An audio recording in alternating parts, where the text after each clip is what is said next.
Nobody fully prepares you for the first few weeks after bariatric surgery. The liquid diet, the weakness, the nausea, the regret some patients feel right after surgery. As a physician assistant with 20 years of experience in bariatric surgery, I've learned that understanding what's normal during this phase can make the entire experience much less scary, because knowledge is power, and that's exactly what I'm going to give you today. Congratulations, you've decided to take control of your health and move forward with bariatric surgery. You've done your research, you've had a thoughtful conversation or two with your bariatric surgeon, and you're ready to move forward with your surgery. Sometimes people focus only on how much weight they'll lose, but they don't fully understand or aren't told the reality of what it takes to get there. The pre-operative diet and the 4 phases of the diet after surgery are difficult for many patients. Before surgery, there's a lot happening at one time, usually to get authorization for surgery, get pre-operative clearances from other physicians, and oftentimes the prep work gets lost in all the action. So today, I'm going to carefully walk through each phase with you step by step and explaining all the whys, so you'll understand and be ready for the challenges you'll face in the time right around your bariatric surgery. Step 1.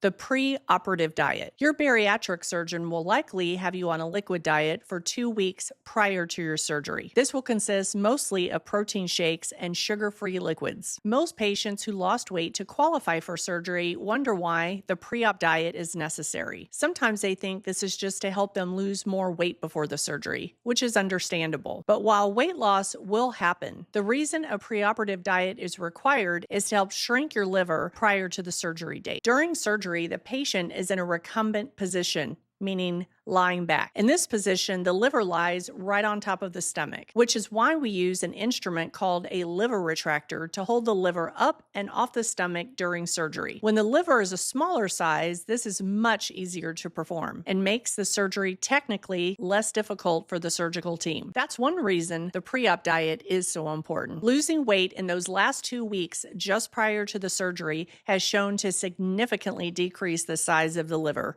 which is why the preoperative diet is required before surgery. Your surgeon is thinking of your safety and lowering the post-operative risk for you. The first week after surgery, also known as post-op week 1. Let's review the diet. Normally, patients are on a clear liquid diet during this time. Most bariatric practices have a goal during this week of 40-40, meaning 40 grams of protein per day and 40 ounces of fluid per day. One thing that surprises patients during this time is they're not allowed to drink at will. Generally, you will be allowed to take in 1 ounce every 15 minutes. You will likely have been given some hospital medicine cups, much like this one.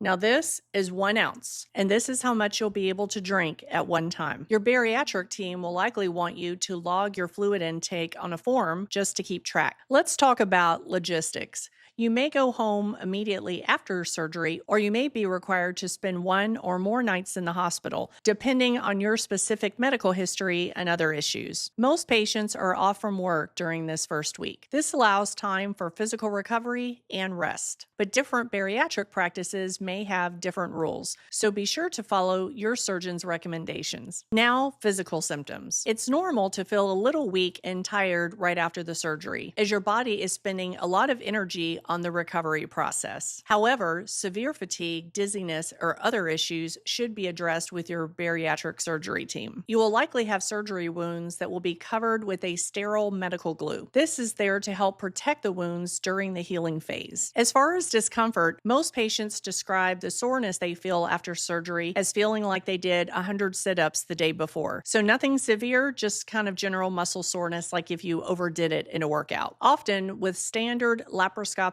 bariatric surgery, surgical wounds are located in the following places.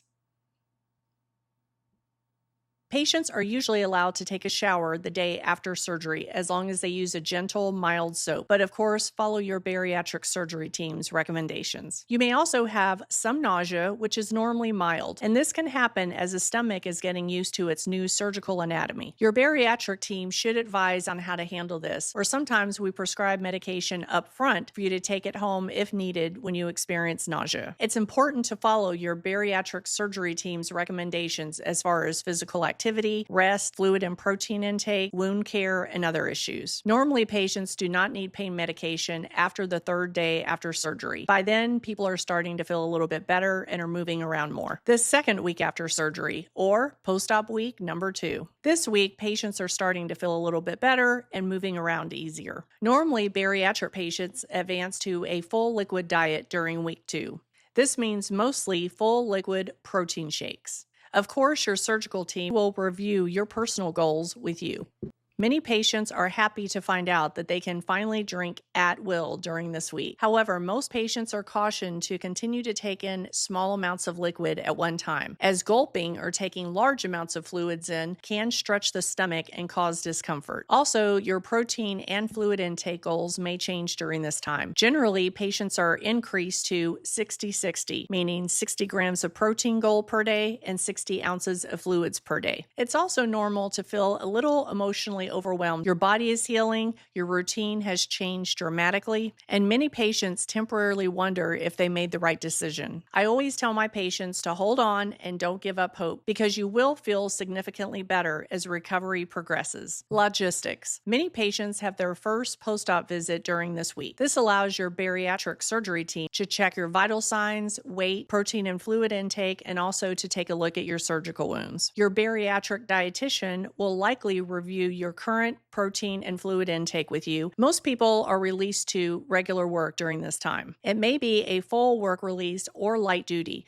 depending on your occupation and how much physical activity is required at your job. Nausea is usually resolved completely or significantly improved. Your wounds may continue to feel sore, but the pain should overall be improving pretty much every day. Moving on to weeks 3 through 6 after surgery. Most patients advance to a soft diet. Now, soft food means food you do not have to cut or chew. For example, yogurt, cottage cheese, that type of thing. Patients generally feel much better and are able to do light exercise. For example, walking at a slow pace on a flat surface. Also, by this time, weight loss is becoming noticeable and clothes are fitting looser. This is an exciting time for most patients. Logistics. Most patients have their second follow-up appointment around week 6. Most patients are released to regular, full-duty, unlimited activity at this time. Also, your surgical wound should be completely healed. After this point, your bariatric dietitian needs to become your BFF. If you follow their recommendations, you should be very successful with your weight loss while maintaining energy levels. The bariatric dietitian will review your protein and liquid intake and also give you recommendations for the upcoming phase, which will be solid food. Okay, and here we are, the 7th week after surgery, or post-op week 7. Congratulations, you made it past the hardest phases after surgery. Welcome back to solid food. At this point, you should feel pretty much back to normal and your energy levels should be improving. Diet-wise, again, you're released to solid food as long as it's bariatric approved or appropriate. Of course, your dietitian will review what foods they think are appropriate for you. Logistically, most patients will be cleared back to full physical activity at this point. Mentally, this is when things really begin to lighten. Most patients are emotionally relieved to begin eating solid food again. They are usually excited to get out and about, starting to eat out at restaurants and meet with their friends and go out and do fun stuff again. I made a free printable PDF. You can find it in the video description below, and it will discuss all the points that we covered during the video. I've also had several questions about protein intake after surgery, so I'm currently working on a more detailed step-by-step resource for those patients who want deeper support. Once it's complete, you'll find a link for that below as well. If you're at a point where you're still trying to figure out what surgery is right for you, that's exactly what I help people think through. So subscribe if you want to see more content. And don't forget to check out that free PDF below where it discusses everything we talked about here. I hope these videos help you feel informed and confident when you discuss weight loss options with your healthcare provider. I'm Grace, and this is Weigh In Wellness, where I provide safe, thoughtful, and fact-based information on surgical, endoscopic, and medical weight loss. YouTube's algorithm feels this video is best for you to watch next, so check it out. And remember, this information is educational. I'm a physician assistant, but I'm not your PA. Decisions about treatment should always be made with your healthcare team. Thanks for watching, and I'll see you in the next video.